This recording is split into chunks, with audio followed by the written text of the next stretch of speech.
त्यांचं काय लाड भाऊचं माझं काय झालंय का? माझं म्हणणं काय आहे, तुम्हाला एवढं जरी कळलं देवेंद्र फडणवीस काय चीज आहे तरी बस. आणि तुम्हाला जर आमच्या मनातला गैरसमज काढायचा असला देवेंद्र फडणवीसविषयी, हे महत्त्वाचं स्टेटमेंट करतोय तुम्हाला जर वाटत असेल आमच्या देवेंद्र फडणवीस साहेबांबद्दल गैरसमज झालाय, पुन्हा जर तुम्हाला तेच वाटत असेल तर तुम्ही मागण्याची अंमलबजावणी करा. तुम्हालाच कळन गैरसमज आहे का नाही. एकदा जर त्यांनी आमच्या मागण्या मंजुऱ्या दिल्या, आम्हाला काय करायचं त्यांच्याविषयी बोलून, का बोलायचं आम्ही. पण त्यांना मराठ्याला नाही द्यायचं, त्यांना ओबीसीच्या पाहुण्याला द्यायचं. पण आम्हाला फक्त म्हणायचं सोयरे बसत नाहीत. ओबीसीचे सोयरे नाही बसलेत, कोण बसले रे? ओबीसीच्या सोयरे नाहीत तर कोण येते? 180 जाती होत्या 1967ला. आज त्या पाहुणे 400 झाल्यात. सोयरे नाहीत तर कोण? त्यावेळेस घातलेली माळी समाजाची जात, उदाहरणार्थ देतोय, तशा सगळ्या जाती धरा. त्यांचं रक्ताचं आहेत का नातं? बाकीचे घातले 6 जाती, त्या फुलमाळी बेलमाळी नंतर ज्या घातल्यात, हे रक्ताचे आहेत का संबंधींचे? भावकी आहे का यांची? एक माळी पहिल्यांदा घातला, बाकीचे आलेले 5-6 हे सोयरे नाहीत तर कोण आहेत त्यांचे? आम्हालाच आईकडची जात जमत नाही, सगळे सोयरे जमत नाहीत. त्यांचे सगळे सोयरे नाही गेले, कोण गेले? कोण गेले?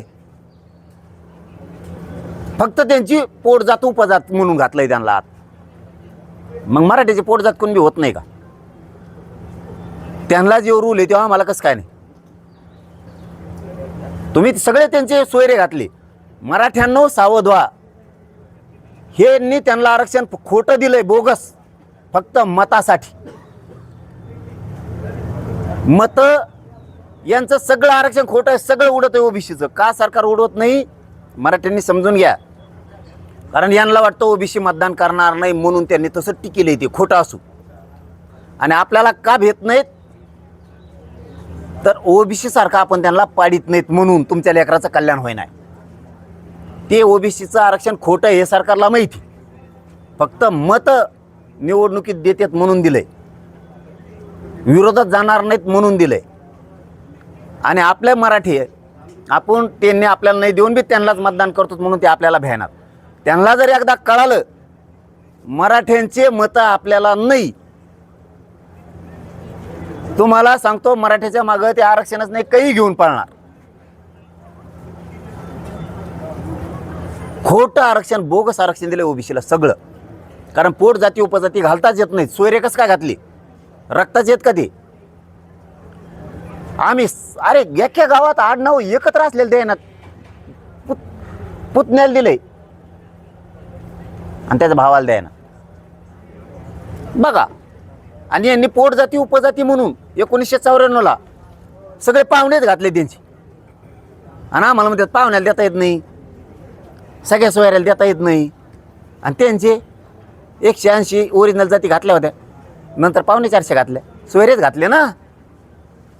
त्यांचं कोणतं रक्तात नातं? भावकी आहे का? समान आडनाव आहे का? दाखव, चाल दाखव ना. पहिल्या 180 जाती नंतर कशा घातल्या ते दाखव. समान आडनाव आहेत म्हणून घातल्या. म्हणजे आमच्या समान आडनाव असून बी द्यायला तयार नाही. कारण आमची भावकी आहे, फक्त गावं सोडून लांब लांब गेलेत. त्या गावाहून आलेला असला मग तू काय कर, इकडं आला ना, इकडचा सातबारा नाही, तिकडचा दे. तिकडं वावर नव्हतं ना येडं गांडीच्या त्याला, इकडं आल्यावर कष्ट करून कमी लन त्यांनी.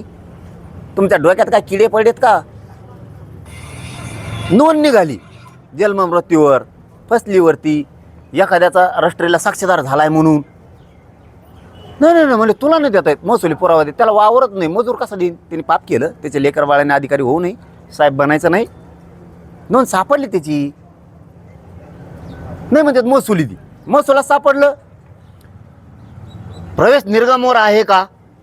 अरे शिकलं नाही ना यार ते. तो काय डोकं सरडं का काय, ते शिकले नाही. पहिले लोकांना शिकत नव्हते. ते माऊली खरात आला ते वयावयाने, त्याच्या भावाला दिले आणि त्याच्या लहान मोठ्या भावाला दिलं, लहानाला द्यायना. गेवराईचं मालेगाव, गेवराई तालुक्यातलं मालेगावचं उदाहरण. हे देवेंद्र फडणवीसचं सरकार. आणि बोललं की आणि तिला राग येणार. ती समोर चेहरा दिसला म्हणून मी लगेच उदाहरण दिलं. का? पैसे पाहिजेत काय अधिकाऱ्याला? खिस्सा गरम करायचा? कशामुळे व्हॅलिडिटी देत नाहीत तुम्ही? नोंदी असून कशामुळे मराठ्यांच्या लेकरात वाटोळं करायचं तुम्हाला? काय कारण आहेत? काय चुकीचं बोलतो मी? मराठ्यांनी सांगावं मला, तू मराठ्याचं कल्याण करू नको. नको करू.